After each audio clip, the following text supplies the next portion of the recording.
नमस्कार दर्शकों, सबसे पहले आपको नव वर्ष की बहुत बहुत शुभकामनाएं। आप जहां भी रहें स्वस्थ रहें, मस्त रहें, सजग रहें। आज कोना मन का में हम आपको जिनसे मिलवाने जा रहे हैं वो अमृतसर में जन्मे, दिल्ली में शिक्षित हुए वरिष्ठ साहित्यकार निर्देशक सतीश जी। सतीश जी की अभी हाल ही में एक पुस्तक प्रकाशित हुई है सतीश की कलम से। सतीश जी, आपका स्वागत है हमारे चैनल कोना मन का में। नमस्कार। आपको आपके इस चैनल कोना मन के लिए बहुत सारी शुभकामनाएं। अभिनय में आपकी रुचि बचपन से रही है। आपने कई सुप्रसिद्ध नाटकों में अभिनय भी किया है, जैसे कोई कह रहा था, बीरबल की खिचड़ी और आखिरी रात। इन सभी नाटकों ने समाज को कोई ना कोई संदेश दिया है। अपने इन नाटकों के बारे में हमारे दर्शकों को कुछ बताइए। जहाँ तक बात मेरे अभिनय की है तो अभिनय में रुचि तो मेरी बचपन से ही थी। स्कूल और कॉलेज के नाटकों में भाग लेते हुए उसके बाद 1977 में मैंने दिल्ली दूरदर्शन में अप्लाई किया था। तो दूरदर्शन में मेरी सिलेक्शन हुई थी एज एन आर्टिस्ट और मैं उस वक्त योगराज टंडन जी की टीम में था। योगराज टंडन जी जो लेक टंडन के छोटे भाई हैं, तो उनकी टीम में उनके साथ रह के मैंने काफ़ी नाटकों में भाग लिया, जिसमें मेरा पहला नाटक था कोई कह रहा था। ये एक सामाजिक इशू पे ही था, समाज के लिए ही था कि जैसे लोग बातें बनाते हैं, इसने ये कहा उसने वो कहा, मतलब अफवाहें उड़ाने पे ही था। तो उसके बाद जो नाटकों का सिलसिला शुरू हुआ, फिर हमने एक एजुकेशनल प्ले किया बीरबल की खिचड़ी, फिर एक प्ले किया आखिरी रात, जिसमें एक कैदी को अगले दिन सुबह फांसी लगनी होती है, तो उसकी रात भर की पूरी कहानी थी। तो इस तरह बहुत सारे हमने दिल्ली दूरदर्शन के लिए प्ले किए। मेरा कैरियर तो वहीं से शुरुआत हुई। आपका अपना सबसे पसंदीदा नाटक कौन सा है? थिएटर में हमने एक पहला नाटक किया था रक्त बीज। वो डॉक्टर शंकर शेष का लिखा हुआ बहुत ही बेहतरीन नाटक था और उसको लोगों ने काफ़ी पसंद भी किया। और जहाँ तक यही एक यादगार नाटक है मेरे लिए मेरी ज़िंदगी में। हालांकि थिएटर तो हमने बहुत किया, पंजाबी थिएटर भी किया, हिंदी भी किया, लेकिन ये रक्त बीज, ये जो डॉक्टर शंकर शेष का था, इसमें एक कैरेक्टर था महापुरुष का, जो मेन कैरेक्टर था वो मैंने प्ले किया और लोगों ने उसको बहुत पसंद किया।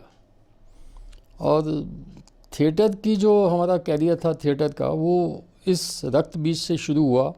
फिर उसके बाद पंजाबी नाटकों में भी किया। उस ज़माने में पंजाबी नाटक बहुत चलते थे। कोई यादगार अनुभव हमारे साथ साझा कीजिए।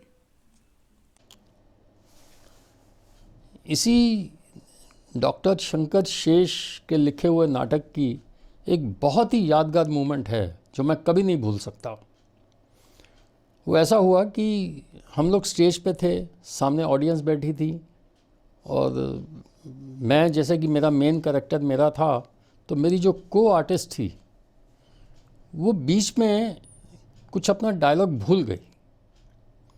अब यकीन मानिए, सामने इतनी ऑडियंस बैठी है और आप अगर स्टेज पे डायलॉग भूल जाते हैं तो अगर ऑडियंस को पता लग जाए कि अगर ये भटक गए हैं या भूल गए हैं तो हुटिंग शुरू हो जाती है।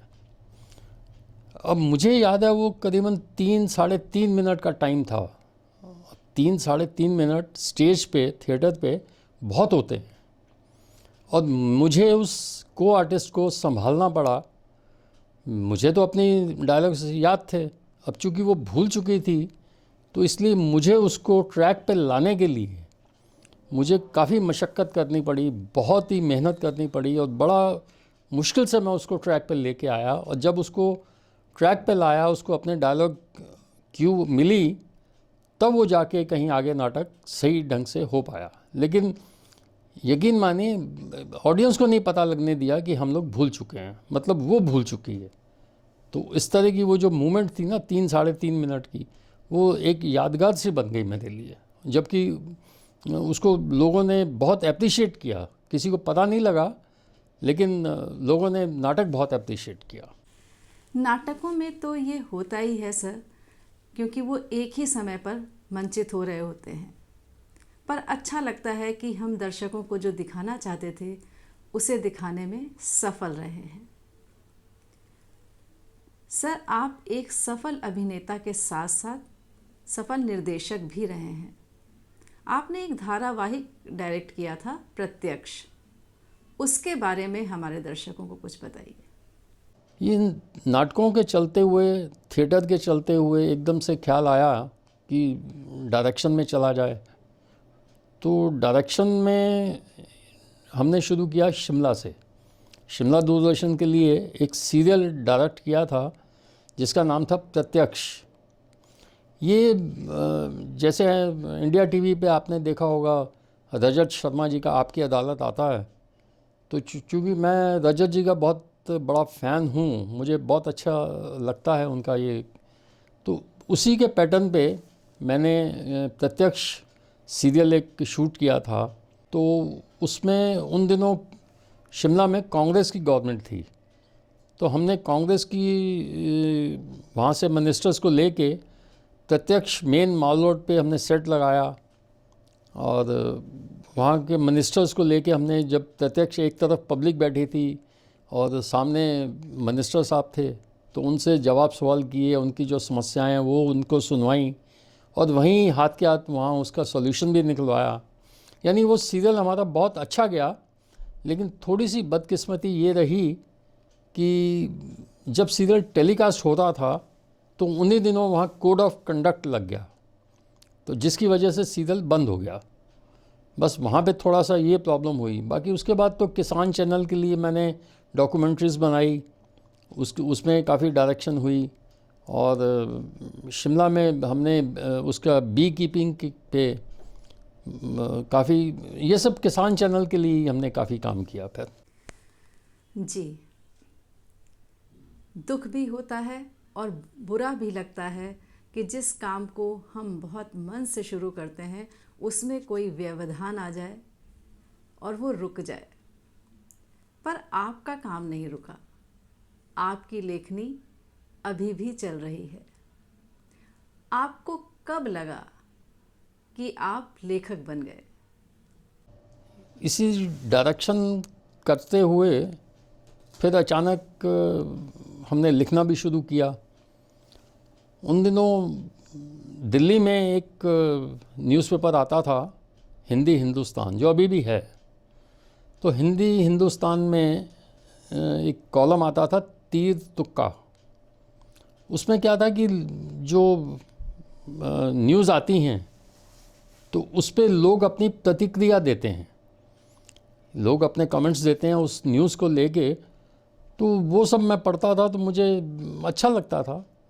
उसी को देखते हुए मैंने भी सोचा कि चलो 1-2 दफ़ा ट्राई की जाए।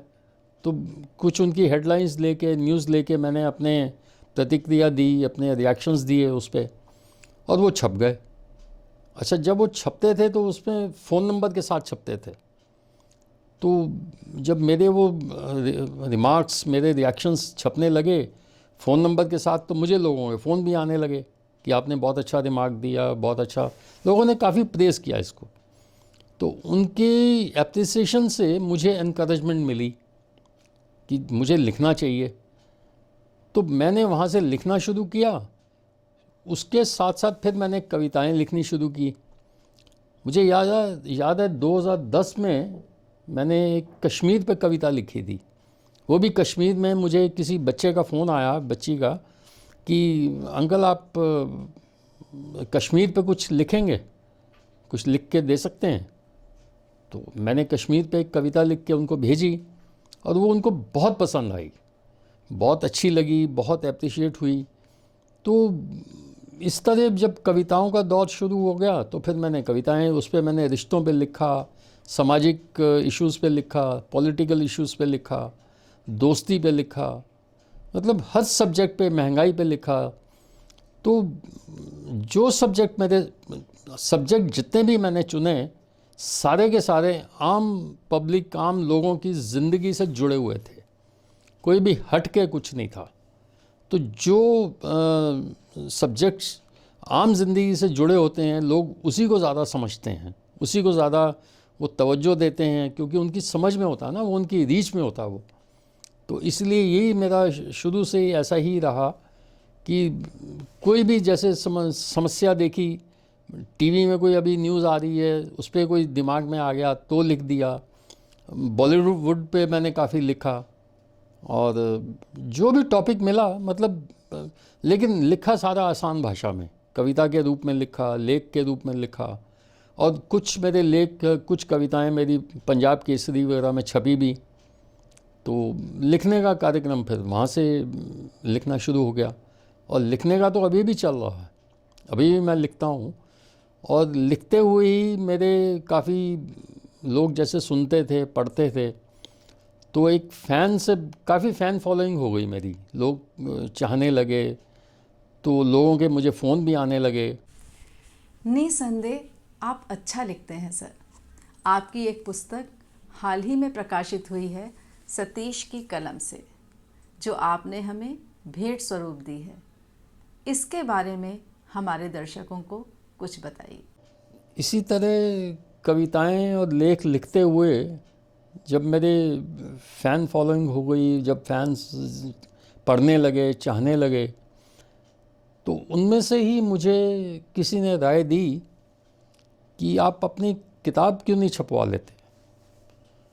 अब लिखने का काम तो लिखता तो था मैं, उसके लिए मैंने अपनी एक साइट भी बनाई हुई थी, satishchopra.in करके। तो कोई भी, मैं जो भी लिखता था वो अपनी साइट पे डाल देता था। तो साइट ही मैं सबको बताता था कि satishchopra.in पे जाओ, वहाँ मेरे सब लेख वगैरह और कविताएं मिलेंगी आपको। तो मुझे किसी ने राय दी कि आप ना, ये साइट तो ठीक है अपनी जगह, बहुत अच्छी है, लेकिन अपनी एक आप किताब छपवाइए। तो किताब का आइडिया मुझे वहाँ से फिर दिमाग में आया। मैंने कहा यार एक किताब भी छपवा लेते हैं। तो मैंने पहली किताब छपवाई, अभी पब्लिश हुई है वो, सतीश की कलम से।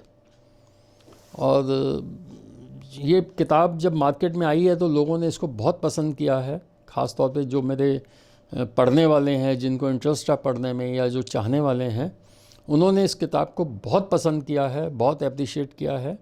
और बल्कि उनकी डिमांड है कि क्योंकि मेरे पास मेरी लिखी रचनाएं तो बहुत ज़्यादा हैं, तो अभी शायद बहुत जल्द ही मैं इसकी सेकंड ऑडिशन भी लाऊंगा, सेकंड एडिशन भी आएगा इसका। और सतीश की कलम से का सेकंड एडिशन बहुत जल्दी आने वाला है, मैं इसको पूरा करूँगा। जी, बेसब्री से मुझे दूसरे संस्करण की प्रतीक्षा रहेगी। काफ़ी अच्छी पुस्तक है ये जो मेरी बुक है सतीश की कलम से, इसमें पूरा मिक्सचर है। मेरी कविताएं, लेख, जो कुछ भी मैंने लिखा वो सब इसमें मिलेगा, और हर मूड में मिलेगा। यानी इसमें कॉमेडी भी है, सीरियस भी है, रोमांटिक भी है, पॉलिटिकल इश्यूज़ भी हैं, सोशल इश्यूज़ भी हैं, रिश्तों पे हैं। यानी हर सब्जेक्ट पे, हर तरह के, हर मूड में इसमें मिलेगा। और ये किताब एक ऐसा एक ज़रिया है, क्योंकि मैंने इस किताब को, जो मेरे मन में आया, जो मेरे मन के भाव थे, वो मैंने अपने इस किताब में डाले हैं। और अगर आप किताब पढ़ेंगे तो आपको पता लगेगा ये समाज की एक असलियत है, समाज को आईना दिखाने वाली किताब है ये। क्योंकि समाज में जितनी भी घटनाएं घटती हैं, या जो कुछ भी हो रहा है, वो अच्छा है, बुरा है, किसी भी सेंस में है, वो आपको इस बुक में मिल जाएगा। तो इसलिए लोगों को ये बुक भी काफ़ी अच्छी लग रही है, लोगों को पसंद आ रही है, क्योंकि इसमें हर तरह का उनको मटेरियल, हर तरह का एक चीज़ उनके जो चाहते हैं वो उनको मिलता है। गीत, गज़ल और शायरी के साथ साथ समसामयिक राजनीतिक मुद्दों पर भी आपने बहुत कुछ लिखा है और मुझे ये जानकर बहुत खुशी हुई कि आपका दूसरा संस्करण भी शीघ्र ही आने वाला है। आने वाले संस्करण के लिए आपको बहुत बहुत बधाई और आप हमारे मंच पर आए इसके लिए आपका पुनः आभार और धन्यवाद।